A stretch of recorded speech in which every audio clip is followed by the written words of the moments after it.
The CIA is doing what? If you're a small country invaded by a larger, wealthier neighbor, how could you possibly defend yourself? Ukraine has faced this exact scenario, but thanks to an unprecedented intelligence revolution, they've managed to turn the tides against Russia. But how did Ukraine pull off such an intelligence coup? The answer lies in the shadowy world of espionage, where the CIA and Western intelligence agencies have been secretly helping Ukraine stay a step ahead of Russian forces. With real-time insights and advanced technology, Ukrainians often know when and where their enemy will strike. This knowledge has not only saved countless lives, but also shattered Russia's best chances of winning the war. How did this partnership come about, and what has been its impact on the battlefield? Stick around to uncover the hidden story of how the CIA is helping Ukraine win the war. Let's dive into the origins of this extraordinary alliance. Since before the invasion, the Ukrainians have had access to excellent and detailed intelligence about their enemy. While it would have been hard to miss the military buildup along Ukraine's borders in 2021, the United States had increasingly specific knowledge that an invasion was coming. For example, Russia's Zapad exercise in September 2021 was noticeably larger than the previous year's version. While this could have been the result of a loosening of pandemic mitigation measures, Washington's intelligence apparatus wasn't fooled. Putin's own manifesto about Ukraine 2 months earlier, the disposition and composition of the forces, cybernetic information, and other sources revealed that any movement of these troops built up along the border was unlikely to be a simple military exercise. Putin could not conceal it as a training mission. One result of the extensive intelligence the United States and its allies collected before the invasion was that the wider world mobilized with an unusually high degree of symphony. Within a matter of days, Russia was largely isolated from most of the world's advanced economies, while Ukraine was getting a continual flow of the military and economic aid it would need to survive the conflict. The intelligence was even more specific than this, though. Arguably, Russia lost its best chance to win the war when its attack on the Hostomel airport outside of Kyiv failed. Russia's original plan was to create a so-called air corridor by having its supposedly elite paratrooper units capture strategic airports. Once that was done, it would fly in the tanks, artillery, and other heavy equipment it would need to take control of major population centers. Unfortunately for Putin, the American intelligence community caught on to the idea. The Ukrainians graciously received this information and prepared accordingly. Meanwhile, the Russians were unprepared for the level of resistance they would receive at the airport or anywhere else. Ukraine fended off the attack, and the invasion that was supposed to end in a few days turned into 2.5 years of war. Russia's inability to establish its so-called air corridor resulted in the famous stalled columns outside of Kyiv. That was when Western leaders began to realize that Ukraine wouldn't fall in days as they had feared. In other words, the only intelligence failure the West had about Russia was to overestimate its strength. Once it became clear that this intelligence was in error, the West sprung into high gear, delivering more and more lethal aid to Ukraine, albeit not at the pace the Ukrainians wanted. The episode at Hostomel was, in a way, the culmination of an intelligence partnership between Washington and Kyiv that stretches back over the previous decade. In this regard, Ukraine benefited from the deep institutional experience the United States had built since the end of World War II. Much of Washington's current intelligence infrastructure was created for the specific purpose of monitoring and countering Russia. The CIA, which has had the most impact in Ukraine, was created in 1947 as a result of that year's National Security Act. The NSA was formed by President Truman in 1952. The Soviet Union was the impetus for both of these events. Unlike much of the world, America's intelligence community never sat and breathed easy after 1991. The end of the Soviet Union did not mean the end of its focus on Russia. This focus was so sharp that it arguably left the United States unprepared for the September 11th terrorist attack, the wider war on terror that followed, and the rise of China in the Indo-Pacific region. However, it was highly useful in monitoring Russia, which was still the greatest geopolitical threat to Europe, and when the opportunity opened for a meaningful intelligence partnership with Ukraine, the CIA and its peers took it. The partnership goes beyond sharing information. Personnel and infrastructure are part of it. Ukraine's intelligence network uses American equipment. Ivan Bakhanov, the former leader of Ukraine's domestic intelligence agency, the SBU, said outright that without the CIA, Ukraine would not have been able to resist the Russian invasion. But how did such a partnership begin? After all, there would be significant dangers in sharing intelligence with a country that was once part of the Soviet Union. The SBU is a direct descendant of the KGB, has the same organization, and even occupies the same building. Some of its officers were once KGB men. Some were even trained in post-Soviet Russia's FSB. The story of this intelligence revolution begins when Putin came to power at the end of 1999.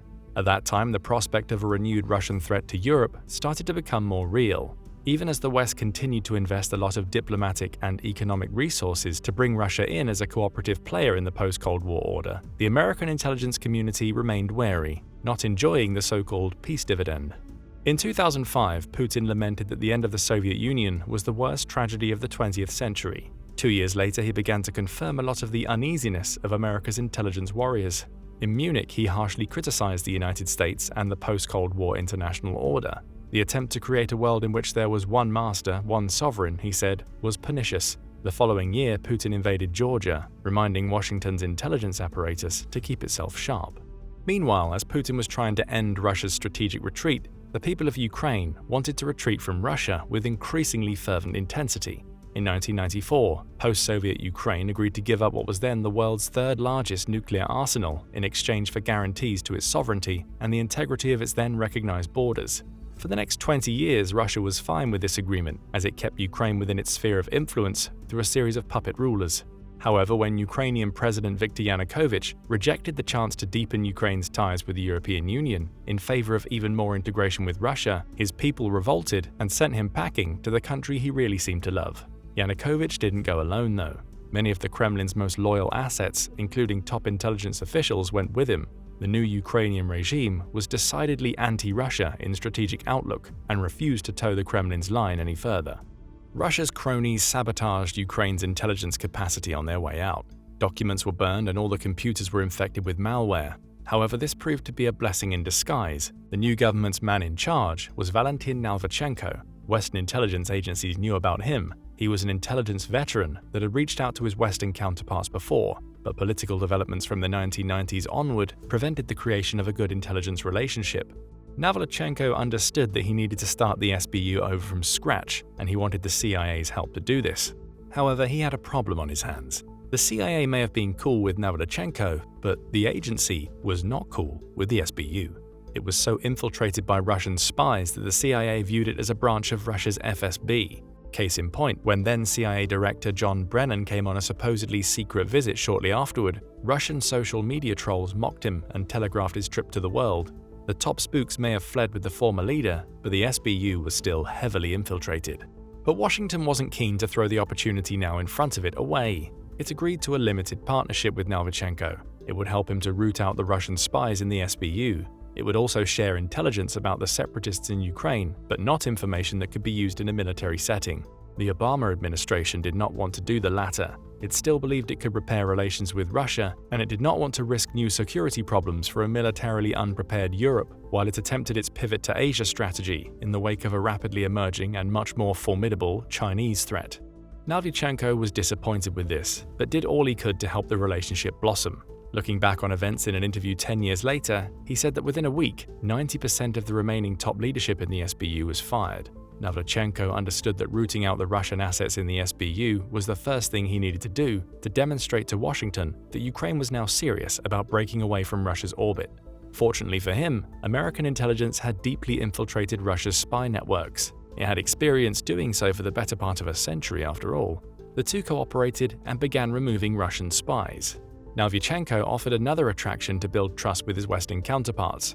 Prior to 2014, agencies like the CIA and Britain's MI6 only had a small presence in Ukraine, partially as a way to mollify Russia. This limited their potential in the country. In return for help in rooting out Russian spies, Nalvachenko offered to expand their capacity in the country by having the CIA train Ukraine's new counterintelligence force. The new SBU leader also forced a generational shift. He knew that he couldn't staff his new unit with people from the old organization because of how heavily infiltrated it had been. Instead, he formed a new group called the 5th Directorate. It was staffed exclusively by people that were born after or shortly before the Soviet Union's collapse and had known nothing but an independent Ukraine.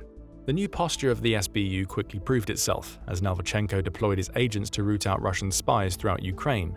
Kherson was a particular hotspot. There and elsewhere, Ukraine's new counterintelligence teams began capturing Russian assets at a high rate. They were successful in infiltrating separatist areas too.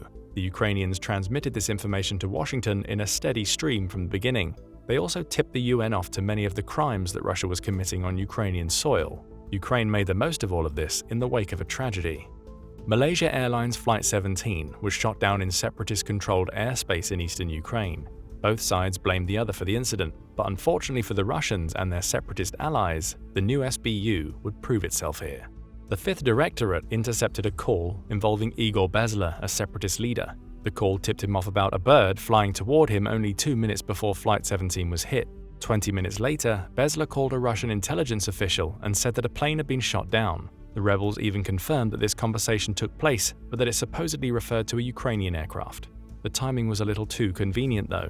The 5th Directorate also developed human sources behind the lines, and these sources helped to confirm the presence of the Buk surface-to-air missile system that was responsible for shooting the airliner down, despite the separatist forces denying possession of them.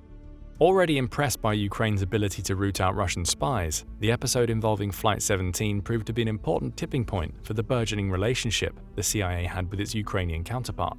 The quality of the intelligence about the airliner and the speed it was gathered convinced Obama and Brennan to increase the level of cooperation. The president did not yet clear the CIA to provide intelligence that could be militarized, but he did allow it to provide the training and equipment the Ukrainians would need to gather such intelligence on their own. Ukraine subsequently received specialized equipment, complete with CIA agents that would train their Ukrainian counterparts in using it. Some elite members of the 5th Directorate and other branches in the SBU were selected to receive intelligence training in the United States. This group of American-trained intelligence operators will become Ukraine's Unit 2245. Kirilo Budanov, Ukraine's current military intelligence leader, was among them. The partnership extended to other branches of Ukraine's security services from this point onward too. The HUR is Ukraine's military intelligence branch. It was slower to build a relationship with American intelligence agencies because of Russian infiltration and incompetence. However, upon seeing the SBU's success, General Valery Kondratyuk took similar measures when he became the HUR's leader in 2015. He steadily began to root out Russian assets, and using the HUR's ability to conduct foreign intelligence operations to his advantage, sent trusted agents to get information about the Russian military on Russian soil. This move was designed entirely to curry favor with the West. The general personally visited Washington and shared detailed plans about the Russian Navy, including the Kremlin's nuclear submarines. Once analysts confirmed these documents were authentic, the American intelligence community naturally began to change its opinion of Ukraine's HUR.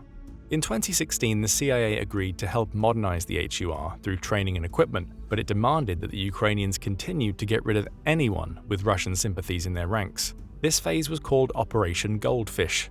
It went beyond purges, though. With the new equipment Ukraine's intelligence apparatus was getting, its capabilities greatly increased. Russian communications were increasingly now in the hands of Ukraine, thanks to the gear Washington provided. However, the training went far beyond that.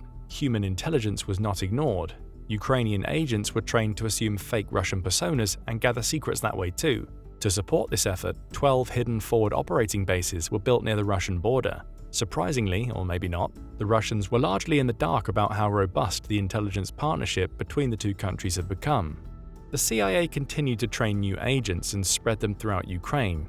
They were ready for activation in case of wider Russian operations. However, the United States continued to refuse to share certain intelligence, like satellite imagery about events in Russia itself. Washington was adamant that no operations be carried out on Russian territory. Despite the worsening in relations, there were, even now, still hopes that Russia could be mollified, as countering the rising threat of China in the Indo-Pacific region remained the United States' top priority.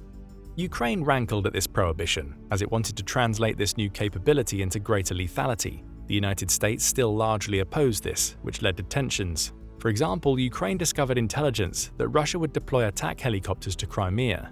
Kondratyuk sent a team of agents disguised as Russians, led by Budanov, to plant explosives, without informing Washington.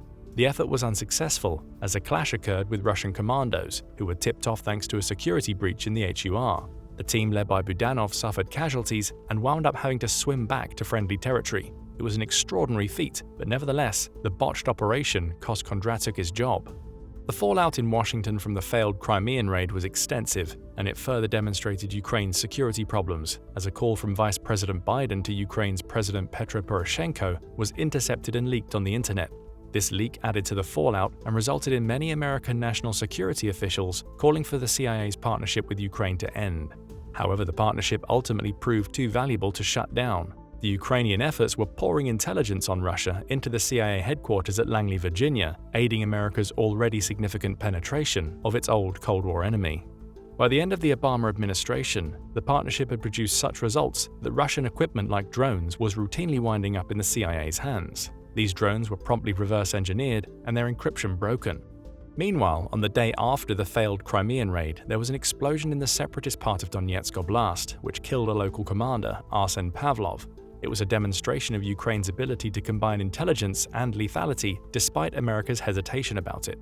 The incoming Trump administration added a new threat to the partnership. However, influential administration officials like CIA Director and later Secretary of State Mike Pompeo and National Security Advisor John Bolton convinced him to maintain and expand the program, building more bases in Ukraine. The efforts bore fruit quickly, as a joint effort between the CIA and the HUR led to a Russian intelligence officer giving up data which confirmed the Kremlin's links to the Fancy Bear hacking group, which had, among other things, a penchant for hacking into the campaigns of Western political parties and candidates to create electoral chaos. By 2021, when Russia was building up its forces for an invasion, the level of penetration of the Kremlin security was so extensive that Western and Ukrainian intelligence officials knew an invasion was in the works, when even the generals of the Russian units building up on the border had no idea. The intelligence partnership even obtained the plan to kill or capture President Zelensky, as well as a list of high-level Russian sympathizers Putin and his officials believed would be acceptable replacements for the Ukrainian leaders they intended to overthrow. As a result, Ukraine quickly rounded up potential sources of disunity within its own ranks. When the invasion came, all American restraints on providing actionable military intelligence to defeat Russia were lifted. Russian convoys were exposed and pointed out to Ukrainian ambushers. High-value targets were identified, sent to Ukrainian HIMARS teams, and eliminated. Poor Russian signal security greatly assisted the American and Ukrainian intelligence partnership in this work. Meanwhile, the agents that the CIA had trained throughout the country in the years prior swung into action. These agents became the core of the Ukrainian insurgency in the Russian-occupied zones, and the fact that such an insurgency exists is the result of a massive Russian intelligence failure before the war. In contrast to the increasingly accurate assessment of the area that the CIA and its Ukrainian allies were getting, Russia's intelligence apparatus was so incompetent that it ignored its own polling data, suggesting that large portions of Ukraine's population were willing to go to war to resist a Russian military incursion. As a result of the FSB's failures, Putin further believed his own hype. The idea that the population would greet Russian soldiers as liberators and throw flowers at their feet originated with the FSB. Incompetence played a large part, but the FSB's pre-war failure was also another example of the success of the partnership the Ukrainians struck with the American intelligence community a decade earlier. As a result of that partnership, much of the Russian infiltration of Ukrainian society was rooted out. They might not have known it, but the FSB and its partners operated increasingly in the dark, and perhaps arrogant about their previous success, overestimated their capabilities. This would describe Russia's attitude about Ukraine as a whole too. If Russia had launched its full-scale invasion 10 years ago, the story in Ukraine might have turned out very differently. However, the intelligence Ukraine now has access to, and the force of veteran operatives it built up from 2014 onward, has kept it in the fight against its larger and wealthier neighbor 2.5 years on. And unlike the seesaw of war, this is an advantage it has never lost. What do you think about the intelligence partnership between Ukraine and its Western allies? Don't forget to let us know in the comments. Also, make sure to hit the like button and subscribe for more military analysis from military experts. Now go and check out Why Russia Will Lose the War, or click this other video instead.